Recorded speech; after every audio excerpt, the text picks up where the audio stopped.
Hi, everybody. Welcome to Nowhere Games and Comics. My name's Joe Barrett. I am your DM for Thursdays and Friday nights. So, just having this wonderful chance to interview somebody that actually knows a little bit about tabletop RPGs as well. Kieron, I appreciate you jumping on, having a conversation with us about Die. It was something I loved. I love these books. They're fantastic. Artwork is next level. Storytelling is beyond perfect. Um, that being said, I just wanted to ask you a few questions that we have people here submit questions and want to know about in regards to Die. I'll just kind of read off a few things that we have here on the list. Cool. Thank you. By the way, you're very kind, and thank you for everyone reading as well. Like it means a lot for people to just sit down with a book of yours. So thank you. Oh, absolutely. Uh, so the first one I actually had was actually kind of interesting. It's you kind of built two worlds in this story. You have the real world, and then you have fantasy world, and then on top of that, fantasy world has a bunch of different levels to it as well. Um, knowing this, how challenging was it to actually kind of do the creative process on developing a world here, a world here, a world here, and kind of keeping them fluid that they would actually kind of interconnect as well as they do? Yeah, I mean it's the trick of Die, isn't it? As in, it's a fantasy world. There's a there's a line that Middle Earth. I think it's Robin D. Laws's line, the game designer and novelist. He like Tolkien is Middle Earth is clearly a fantasy world designed by a linguist. Mm-hmm. That's the point. It's Yeah. basically it's a thing designed to give his fanfic languages weight. And Glorantha, Greg Stafford's world of RuneQuest and similar, is a world designed by somebody who's basically very into theology and mythology, and that's where it comes from. And Die is fundamentally a game world that's designed by a critic. Like my kind of thing, I researched the entire history of games, so I try to understand. So basically, Die is a living critical argument, what I think makes up games. So we've got this region where it's about mechanics, with this Yeah. region where it's about this bit of the genre. And so that's kind of like, so I'm picking all that. So that's kind of what I'm thinking. I'm thinking less about them as the what's the phrase?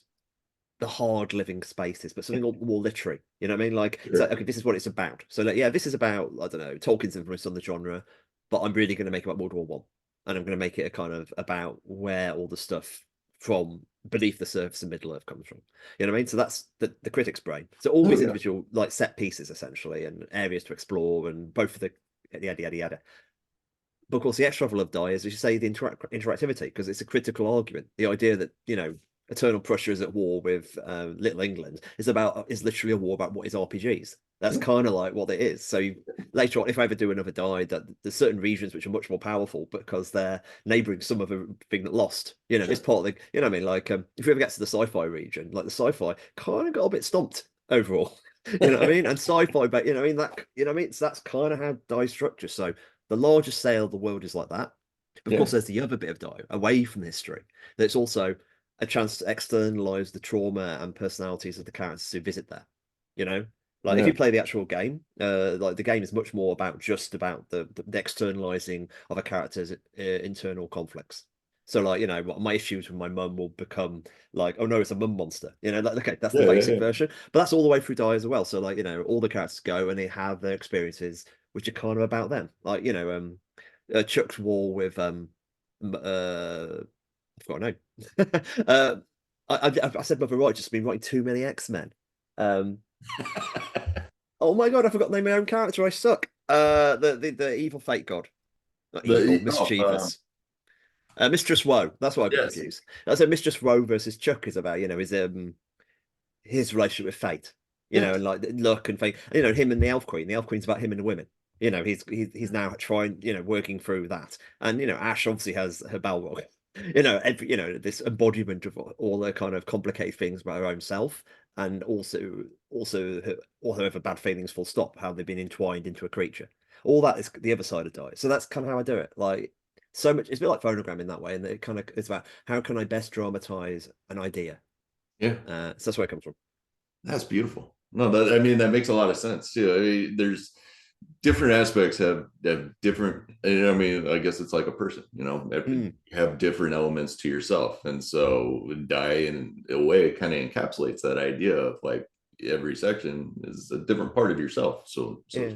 it's It's something that particularly we do. I recommend that people do it in the RPG as a tactics. There's a thing called aspects. So characters can people go into die, and then bits of their personality can go to different places. So you've got mm, the angry bits of you or the sad bits of you, and they're yeah, separate people. And you know what I mean. And that's a way for fantasy to sort of stress a situation in that way. Yeah, it's fascinating for me. I mean, it all comes back to the characters, really. It's that kind of like, okay, what is about those people still? that's brilliant. Actually, it's funny. I'm sitting here with the book because we're going to play this right Hey, after we finish talking. I want everybody to kind of get a feel and experience for the game itself. How much input did you actually have on the game? I wrote it. It's mine. So Like, you like did it all. yeah, Did I was clearly broken in the head. No, especially early on with Die. I kind of view Die the comic and Die the RPG as two ways of looking at the same thing. yeah, Like there was a while I thought, I definitely never knew which was the dog and which was the tail. Because there's yeah, bits when the RPG was more advanced and there's bits of the comic was more advanced. yeah. And eventually it became, no, they're just one thing. They are just one Ouroboros of dog, as I put it. So yeah, and I mean stuff like the Fallen, like the truth of the Fallen came from the Yes, game. yeah, Like I was trying to deal with the problem of spoilers. I was trying to deal with the problem of player elimination because the system's quite murderous. And I was like, it's not very interesting for someone to be killed. Oh no, how about they get up? Oh no, the Fallen. And I'd already put the Fallen in my plans to die. I didn't know their secret though. I knew they had a sort of secret, but I didn't know they were literally the Fallen people. And of course, that looks planned. And it yeah, is planned because I wrote it. But yeah. like, That's but what it it, means, right? exactly that's what planning means. But sometimes the pieces were in play beforehand, and no one would ever think a twist that big would have come from the game first. I think, and that's Yeah, how entwined they are. Yeah. I mean, that's obviously, I say I wrote it. Like I was edited by the amazing Rowan Rook and Deckard. So I went to like one of my favorite game developers, and they kind of helped bring it to a much better form, which you now have on your shelves. But I am still the person who wrote all the ridiculous number of words, or at least 95% of the words. We've got some stretch goals and stuff like that in there too. That's fantastic. No, dude, because I love the RPG. I think it's Thank you. fantastic. I think it's a hell of a system. It's creative. It's different from a lot of different systems that I've run into, and so it feels really fresh to myself. What actually kind of brings me to the next question that we had from somebody was they were actually wondering like how did you come up with the rules for different areas of the world and this I'm assuming rules for the book and for the game Right. as well kind of went hand in hand with that, correct? It's what feels like definitely the two wrapped around each other a lot because it's Yeah. like I think in terms of the archetypes of the character, so I sat down with Stephanie. I mean, like, probably the character classes I think are the most Yeah. interesting rulesy bit. I think Yeah. so. Like when I was like casting it originally, I sat and really deconstructed because I knew okay, each one of these characters get given a dice and they will transform them. This is basically the rings of power in Lord of the Rings. You start, you've got one of these things, and they do this to you. Actually, one of the best bits of the game is you get your magical transformation moment. Like everyone loves doing the magical girl. Like that never gets boring. Yep. Um, so like I'm basically I was thinking, okay, I want to have something that wrestles with the classic fantasy classes, like plays with them. So in my head I've got fighter and cleric and magic user and Of course. rogue and probably bard and a few others. And okay, what's interesting? And then of course I'm casting them to the dice, as in which dice is most fiefy. And I found myself thinking maybe the thief is the D4. It's like a caltrop. You step on a D4, it hurts. I just played with ideas and researched, and then I just started casting. And it's that kind of, it's also me thinking, let's say, the Godbinder. Like the Godbinder is me thinking, Yeah. what about clerics? They're weird. The idea that, if you could do a miracle, but you can only cure like a minor feat, if you could cure a minor wound 7 times a day, but nothing no bigger. Because it's ludicrous, like if you think about it like that. And that kind of so the idea it just feels a little bit more transactional. So let's lean into the idea that maybe clerics are more this Godbinder thing. What's the difference? So all the ideas develop from there. And Emotion Knight came from me thinking about well, fighters and paladins and that class. And I found myself thinking maybe the fighter is the D8 because that's the classic longsword damage, Of in course. D&D. You know what I mean? Like, okay, that feels. And then I was researching something else and found about the emotion wheel. As in, this is a real bit of psychology by Robin Plutchik, I think is the name. And he basically divides all emotions to 8 emotions and combinations of 8 emotions. And I was like, oh, this is interesting. And then I thought, oh no, 8. Then I suddenly went, no, paladins are boring because religion is like in games always often bad. Not bad, but not Not as fully developed. not as meaningful to anyone in real life because it's a Yeah. fantasy religion. Um, however, emotions is something everybody knows. Yeah. And the idea let's make these paladins of emotion and that kind of way of doing it. And of course, for both mechanics and actual story, that's really interesting because it allows you to have stuff like it allows you to have really basic classic RPG class. Oh, it's basically what an anger paladin's a berserker. You know what I mean? Like you can see things like that. And for me, it's like when you've got a Matt and you start, oh, a grief knight, and this becomes back to character, as in he's Matt is somebody who's lost a parent, he's deeply depressed. I kind of turn my anger into power, and that's what die offers him. My anger, my sadness. Can I turn my Yeah. sadness into power? Can I turn my depression into power? And that, in the real world, it's something that cripples you and destroys you, and in die, it's something that makes him powerful. And of course, that's interesting for me as a story where he's set 30 years later or 25 years later, when he's not that guy anymore. Yeah. His life, He has he a good ended up life. in a better place, and now he's back and he's got to confront, is he really better from the teenage kid? Or can he connect? All those kind of what makes me sad, and that's suddenly a story again. So I mean, like I go between the literary and the mechanical. And the thing I like but the second I got the idea of these 8 emotions knights, and I got the basic rule of, oh, you feel the emotion, then you use it to use your powers. Emotion is a power bar, basically. Yeah. I didn't necessarily think through the implications of that until I was writing it. So you realize quite quickly that, oh no, Druid Knights are petrifying. So they've got to be happy, and then they use the happiness to use their powers. But like, who the hell is happy on a battlefield? I'll tell you who sadists. Yeah, You that's know what true. I mean? Like, so you start thinking through those kind of questions. And, okay, we've got this rule structure of, and that's both interesting literary because you basically follow through the implications. It's also interesting as a game table. Like, I was only like, I was playing a Vigilance Knight one of the few times I've ever actually been a character. And like, I was playing it, and I was, wait a sec, I could talk to my sword, and my sword can sense my emotion, and so it can sense vigilance. That means it can spot guards. You know what I mean? That's So like that's I've actually basically a got a really back. good You know idea. what I mean? I've got a dead, and I I didn't like that. design that. I created a structure because Die as an RPG and plus the comic as well. It's about, okay, we've got a structure and some rules. What do the rules lead to?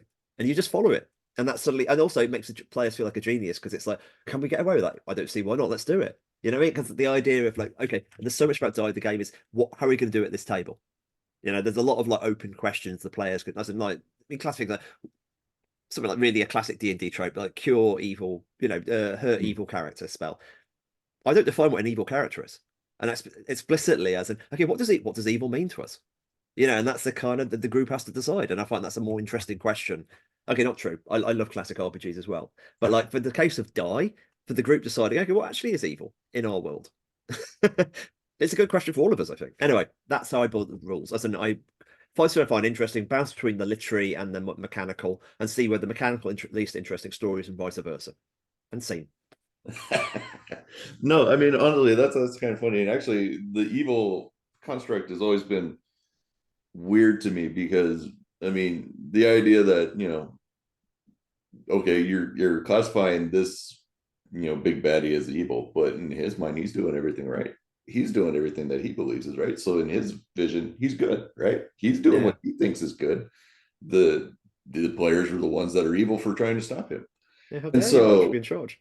yeah, so then truly, what is your alignment, so to speak? It's I guess history being written by the winners again is Yeah.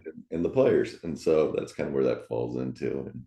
And that part of that is why I like to put moral judgment and moral questions into my games Mm. as well, because I find it flushes out storytelling a whole lot more, rather than I go defeat the evil boss at the end of the level. Let's put some moral implications in there because I want people to kind of stretch and feel these things. And I noticed you did quite a bit of that in Die. You put these moral questions in, the idea that you get sucked out of this life that you've been in for 25 years, that you've rebuilt, after you lost 2 years of your life, you rebuilt a life and a successful life for a number of these characters, and to have it all torn away, and now you have that kind of moral question of like, yeah, but I really like my life. Why do I want to do this again? And to see some characters embrace this new fantasy life again, I mean, there's a real moral obligation to that as well. And I think that's kind of that leads a little bit into some of the questions that I have from a few people is um, people ask playing RPGs, you set this whole platform as like a blessing and a curse, going Mm. into a game itself. Um, what was your intent on that? Do you feel like RPGs kind of give you that that playground to explore yourself, but then at the same time you're exploring yourself, and that's can be scary for some people. It's one of the things that it almost well, like my first book was a book called Phonogram, which was about pop music, and it's a very complicated view of pop music. And it's not like hooray for pop, it's not a hooray for pop music comic, but Yeah, at the same time, it's not like a curse pop music comic. yeah, It's just kind of what is interesting. This is how it is. That was kind of always my thing, and I'm somebody who loves culture, as in I'm somebody who was absolutely transformed by everything I write about. And absolutely. Die's kind of me doing that for games, as in I'm kind of like using from especially early on, you think there's a lot of horror tropes here. This is the idea of it's almost like imagine everything people said in the 80s about the that D&D is evil was true. Yeah. Like, and we can do that because we've won now. So there's a lot of that in there. Maybe this is just bad for us. And the story doesn't go there. The story kind of slowly builds the positive as well. So yes, Mhm. it's Die is a horrific monster trying to consume us all, but we can find ourselves in there. It's a dungeon to get lost in and also find. And all these highs and lows are all true. I mean, this is kind of like the reason why I actually mentioned this earlier thinking about this when you were asking about the worlds earlier. Like Mhm. the point of drama versus an essay is a drama is about expressing complicated things, as in Yeah. things which aren't have a simple answer. If I had a simple answer for something, I would tweet it, you know. Right. Yeah. I'm pausing for a second because actually it's about a recording. Sorry, my wife's phone is going here in this room. Yeah, That's yeah. fine. Okay. Um Yeah, mate. Like, so the point is like, no, it's not. This is true and this is true. I mean, I'm somebody who thinks about irony, not irony in a kind of I don't mean it way. As in, I think the complications of life are best expressed by saying many things simultaneously. And that's not saying I'm confused. That's saying I'm thinking things are complicated. And that's kind of what I've tried to do with Die. As in, Yeah. and that's kind of in the game as well. And all these things are true. And we take the high and the low and try to be as good as we can, and all that. Does that make sense? Oh, absolutely. Cool. And that's kind of what one of those things that I always like bringing up in life personally is I've always been the person who said, whatever the decision is, you make the next best decision. Mm. In the scenario, whatever it calls for, you got to judge it at that time. So in Die, you can see it was like, well, yeah, our friends trying to morph this world, change it, and bend it around us. He's clearly a bad guy now, and but it's complicated because Yeah. it, that's somebody you grew up with. That's a friend that you have, and so where does where do the lines lie?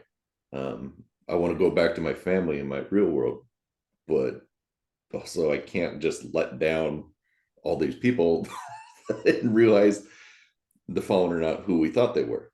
And so where does the line lie for a Mm. lot of this? I mean, the classic question of like Western drama is what will characters reveal themselves through action. The Mm-hmm. idea of like you don't really know a character until they are tested and they reveal what they will do. And also specifically what they won't do. And Die, both the comic and the game, are quite regularly turn around. What will you do to get what you want? Yeah. Because the real kind of the really kind of thing that tightens Die is it's not do you want to stay in the fantasy world and go home? That's a really interesting question. Like, do you want to go back to my responsibilities or stay here and own an awesome horse and fly and fight dragons? You know what I mean? Like that's a perfectly reasonable story. Where Die gets sharp is, oh no, you've all got to decide together. As in like, so then it becomes, it's not like, am I going to stay in the fantasy world or go home? It's like, am I willing to kill my friends to do it, get what I want? And if I'm not, what compromises will I make? What will they make? And all that. And it's one of those weird things like, I love the cleanness of those sort of decisions. I'm all about that kind of, okay, here you are. What are you willing to do? Will you do this? And the answer is yes or no, and characters reveal themselves. And obviously that's in the comic. The way I structured the whole Sure. thing, end of the first arc, Ash decides to, kill Sol. Yeah. And then at which point the party splits because two of the characters have decided, no, I want to stay at least for a while. And Yep. then it was gonna that's the machine. And suddenly you've got this kind of this rolling machine because the first arc's simple, and we'll get to Seoul and we'll go home. Then it's like, oh no, we're not. This is all about inter-party trying to sort out the personal drama. And in the game, it's like the way it's structured is you make it your group, you go for the fantasy world, you're tempted or not, you get to the end, and like isn't the way it's designed is specifically, even if everyone wants to go home, you've still got a climax because the Mhm. master wants to stay. Sure. So you've got at least some annoying, can you talk them into it? Is there going to be a fight? So you've got an actual dramatic climax. Uh, in fact, ideally with Die, it's almost the other way. And some of the people are tempted and want to join the master, and then like, people, and then they have the argument between them. Or the flip is if everybody actually wants to stay, then the master wants to go, and you've still got a climax either way. And that to me, that it's almost like no, I was 100% inspired by reality TV. I mean, the Hmm. reason why reality TV is interesting is you have very simple rules, Yep. and then the reason why it's interesting is it depends on the people you throw into it. So the kind of, you know what I mean? Like, and that's what Die as the game does, is it makes completely these very powerful people. You make these people with powerful urges and desires, and then you put them in the game, and then the ending is always interesting because you don't really know which way they're going to go.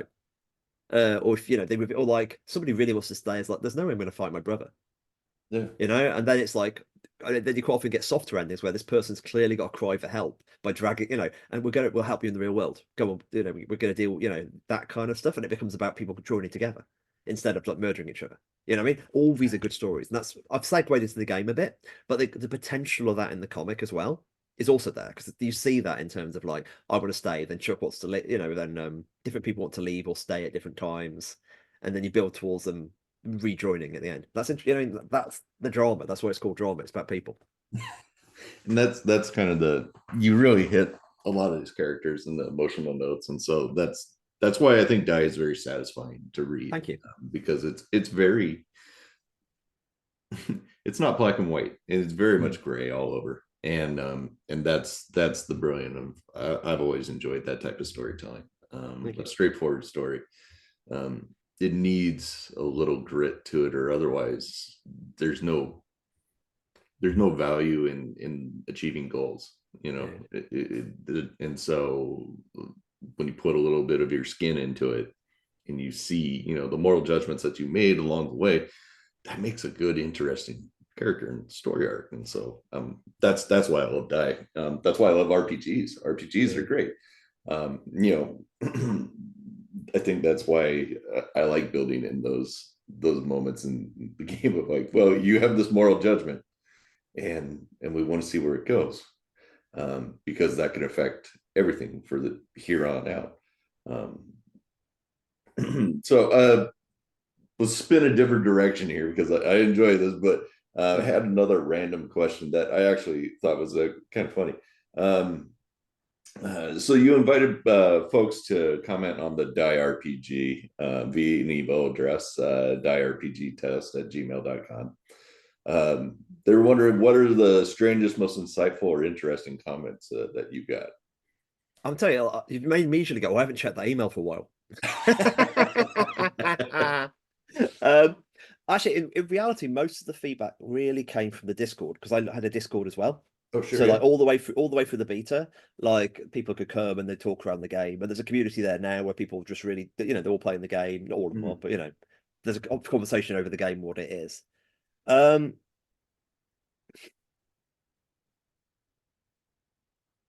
I'm annoyed because it's been a while since I've ran the early beta. So that's when most had feedback via there. I can't remember anything specifically. I remember stuff from the playtest very specifically. So I ran it a lot in Sure. different ways. So I Yeah. remember moments when it was like, oh no, this doesn't work. Or, oh no, this is suddenly dangerous. As in, I need to make sure this is more safe. Or like, oh no, I cut this rule is stupid. That's the sort of stuff. And almost now it's like there's a lot of people doing actual plays, so you can watch people play online. My main bit I sort of remember is seeing like people talk about the game, I think, and Mhm. realizing, oh no, these people are better at running my game than I am. Oh, And, and that's specifically they go in. Some groups go in so much harder than I do. Like I'm quite soft as a human being. I'm very fluffy, and these people were merciless in terms of what they put the characters through and then put themselves through. And the idea that you are. It's like this is true of like any game. Like, yeah. if it's a skill based game, it's not like the person who designed Street Fighter 2 is the world's best Street Fighter 2 player, is Oh, of it? course, You absolutely. know? You know, I'm presuming it's a he. It just feels like it probably is. Sorry if I'm not. But like in the same way, like I'm not the best player of die. The stuff in die which I'm good at. Certainly, I'm not saying I'm bad at running die, but Mm. like that in terms of what people can get from it. And the other flip is me, the incredible joy of seeing someone take a structure I've worked hard on and try to iterate and seeing them run with it and have a really meaningful experience. So rewarding.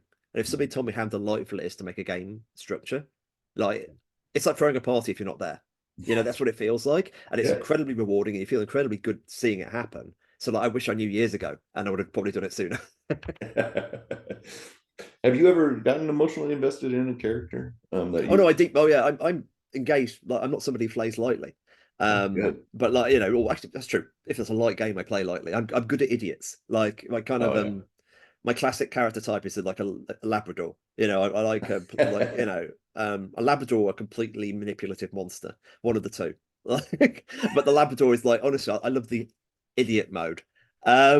But if it's an engaged game, definitely. I mean, the biggest die campaign I ran during the playtest. Hmm, Like the thing about die is since the GM actually had obviously GM plays all the NPCs, but the sure. GM normally plays the master as well, and the master becomes an ABC that's slightly closer to being a player. And it's not they're not quite a player, but they're part of the thing. And the end of the die campaign was like there wasn't not a dry like there was just like a complete shock in terms of the way it landed. It all landed on basically a flip of the coin. Are we going home or not? Oh yeah. And it's like, and the way that die works in terms of the master system is that you put the D20 in your hand and you hold it out, and the person who's trying to catch you cheating touches it. And if you find the dice, the cheating is discovered. And if you don't find the dice, the cheating is passed. So most of the really big kind of cheat modes in die for the masters are 50-50. And it was a question of whether can we get everyone home for the master was trying to cheat to make sure everyone got home. Um, so the player who was a fallen and wouldn't actually kill somebody, despite the fact that anyway. Oh, I can't kill my friend. There's no way I can do that. Yeah. I can't kill anyone in cold blood. And so that decision's made. It all kind of goes down, and this player just picks a die, and they actually pick the dice. Otherwise, the cheating has failed, so they get back to Earth. I go describe going around the table, and the master characters she's collapsed on the table dead. So like, and we'll cut to a 5 minute break. Um, and it was like, what I mean? Like after 37 sessions or whatever it was, Oh wow. that flip of the coin, are we getting home or not? Oh no, that person's dead now. And they did it for you. And also the fact you couldn't kill this other person, the actual bad guy of the campaign, since you couldn't kill that person, this character ended up sacrificing their life. Of course, it's her, it's a character arc. It's her fault that they're all there. And this is her trying to clear up. And there's a line I said off the top of my head, and I actually put it in Cersei in the Avengers recently, sorry, in Eternals recently, and it's yes, becoming a better person is most tiresome. You have to be a better person every day of your life. Um, and yeah, she didn't make. Before she could have made it home with it, it would have been a happy ending. And that's a magic, all in a flip of the coin there. Anyway, yes, I absolutely invest in my characters. No, that's brilliant. And that's storytelling, right? And Yeah, that's the and brilliant. I had no idea where it was going to go, and that kind of like so this is of course know this.